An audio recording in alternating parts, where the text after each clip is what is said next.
Oke. Assalamualaikum warahmatullahi wabarakatuh. Perkenalkan kami dari kelompok PTM A2K dengan anggota kelompok Muhammad Syamil Adnan Hibatullah dengan NIM 164251048. Lalu ada Kenisa Bunga Kirana dengan NIM 165251093. Lalu ada Noval Aziz dengan NIM 166251055. Lalu ada Muhammad Noval Wahyudin dengan NIM 162251093. Lalu ada Noval Hafiz Hermanda Putra dengan NIM 162251020. Lalu Ahmad Rafai Satrio Aji dengan NIM 166251059. Lalu ada Irfan Ardiansyah dengan NIM 164251106. Lalu ada Aska Ahmad Pangestu dengan NIM 165251077. Lalu ada Muhammad Alfit Rahwan dengan NIM 163251075. Lalu ada yang terakhir Khalila Rizkia Ramadhani dengan NIM 162251047. Kami akan mempresentasikan hasil eh, ide proyek penelitian kami terkait sistem terintegrasi pemantauan dan mitigasi polusi berbasis autonomous not robot dengan filtrasi nanoteknologi dan analisis prediktif.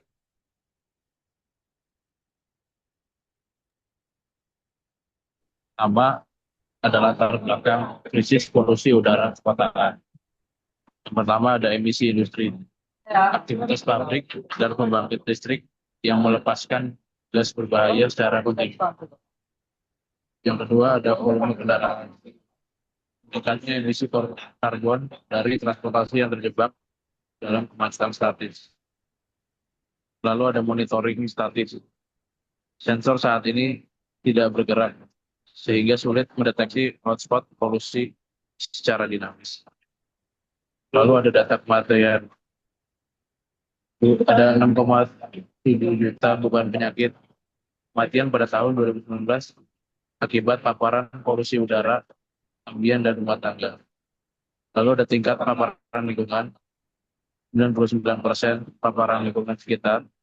Di sebagian besar populasi dunia tinggal di tempat-tempat di mana tingkat polusi udara melebihi batas pedoman WHO. Lalu selanjutnya rumusan masalah. Yang pertama, bagaimana memantau kualitas udara secara real-time dan dinamis. Yang kedua, yaitu bagaimana mendeteksi hotspot polusi secara cepat dan akurat. Yang ketiga, yaitu bagaimana melakukan mitigasi langsung pada area terdampak. Dan yang terakhir, yaitu bagaimana memprediksi lonjakan polusi sebelum terjadi. Selanjutnya adalah menjawab rumusan masalah yang dijelaskan oleh Khalila, yaitu yang pertama, bagaimana memantau kualitas udara secara real-time dan dinamis, yaitu dengan cara pemantauan kualitas udara secara real-time dan dinamis dapat dilakukan dengan memanfaatkan jaringan sensor IoT bergerak yang dipasang pada drone. Sensor tersebut mengukur konsentrasi polutan seperti PM2.5, PM10, CO, NO2, dan O3 secara kontinu, kemudian mengirimkan data ke platform cloud melalui jaringan komunikasi nirkabel. Dengan mobilitas drone, pengukuran tidak hanya dilakukan pada satu titik tetap, tetapi dapat mencakup berbagai wilayah sehingga menghasilkan data yang lebih representatif dan diperbarui secara langsung. Nomor dua yaitu bagaimana mendeteksi hotspot polusi secara cepat dan akurat.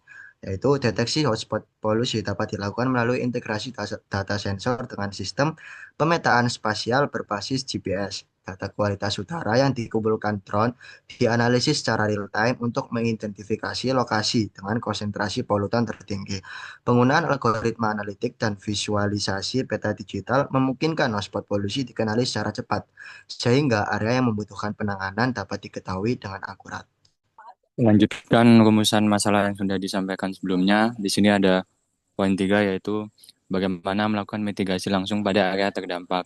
Jadi, mitigasi langsung dapat dilakukan dengan mengintegrasikan sistem filtrasi udara berbasis nanomaterial seperti karbon nanotube atau CNT dan Maxine pada drone pemantau. Nah, ketika drone mendeteksi area dengan tingkat polusi tinggi, sistem filtrasi dapat diaktifkan untuk menangkap partikel polutan di lokasi tersebut.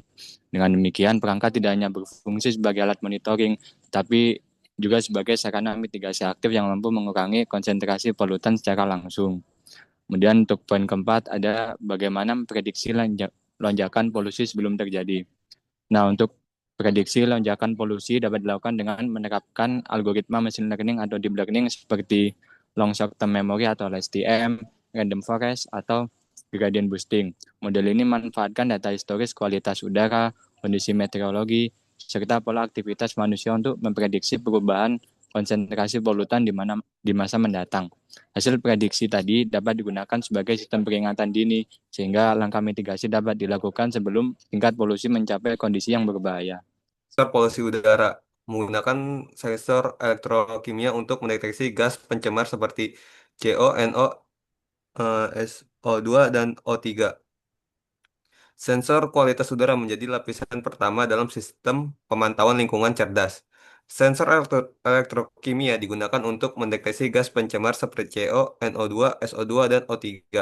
Sedangkan sensor optik digunakan untuk mengukur konsentrasi partikulat PM2,5 dan PM10.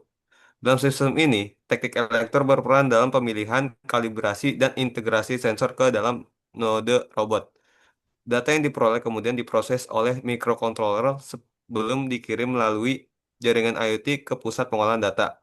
Pendekatan ini memungkinkan pemantauan kualitas udara secara real time dengan biaya yang relatif rendah dan tingkat akurasi yang baik.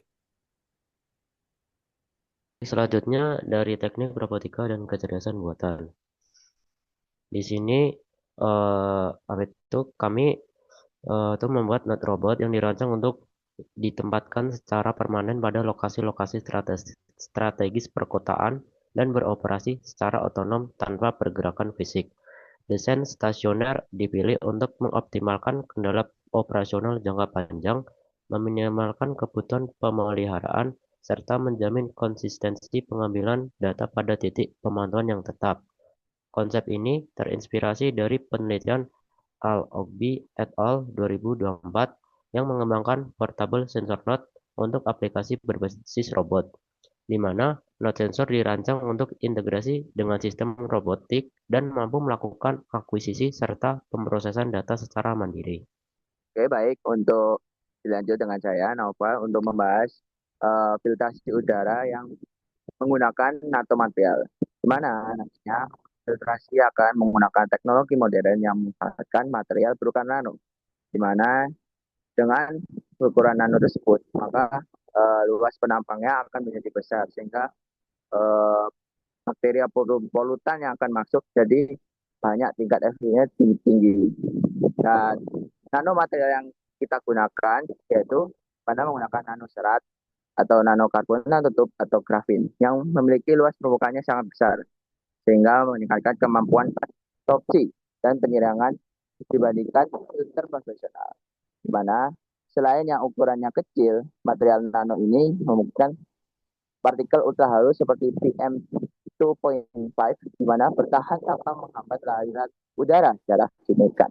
Di mana setelah itu kita menambahkan di mana filtrasinya nanti juga diberikan lapisan berupa karbon nanodots yang dimana memiliki sifat unik, di mana dapat berfluoresensi, di mana fluoresensasi sendiri itu akan berubah sehingga menjadi indikator supaya filter tersebut kapan untuk mendapatkan polutan yang tinggi ataupun sedikit, seperti itu.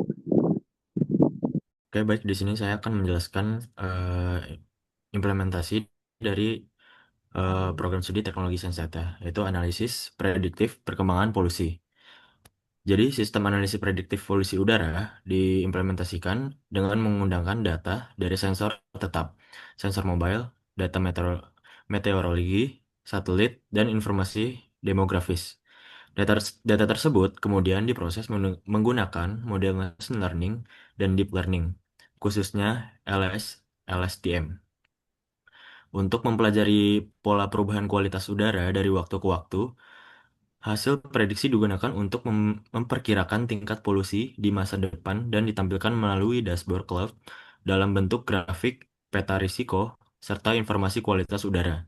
Dengan adanya prediksi dan peringatan dini, pemerintah maupun masyarakat dapat melakukan tindakan mitigasi secara proaktif sebelum terjadi kondisi polusi yang kritis. Selanjutnya ada manajemen layer. Manajemen layer berfungsi untuk mengatur sistem kerja, resiko, SOP, dan evaluasi operasional dalam pemantauan polusi udara. Dari sisi teknik industri, layer ini membantu menentukan titik pemasangan node robot jadwal inspeksi, standar pengukuran, pembagian tugas, serta prosedur perawatan filter. Data dari sensor digunakan sebagai dasar evaluasi kondisi udara dan pengambilan keputusan mitigasi. Dengan adanya layer ini, sistem tidak hanya berjalan otomatis, tetapi juga lebih terkontrol, aman, efisien, dan mudah dievaluasi. Selanjutnya, yang pertama itu sistem diawali oleh sensor polusi udara dari teknik elektro yang melakukan pemantauan kualitas udara secara real time. Eh, Data hasil pengukuran kemudian diterima dan diproses oleh autonomous node robot stasioner dari teknik robotika dan kecerdasan buatan sebagai platform operasional sistem. Pada saat yang sama, filter udara berbasis nanomaterial dari rekayasa nanoteknologi melakukan mitigasi polusi secara lokal di sekitar node.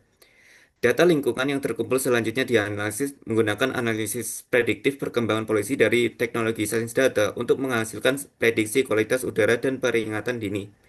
Seluruh proses operasional, evaluasi, dan pengendalian risiko sistem dikelola melalui manajemen layer yang dikembangkan oleh teknik industri. Hmm. Baik, sekian presentasi hasil ide proyek penelitian kami terkait sistem mitigasi polusi. Semoga proyek ini dapat bermanfaat. Sekian dari kami, terima kasih. Wassalamualaikum warahmatullahi wabarakatuh.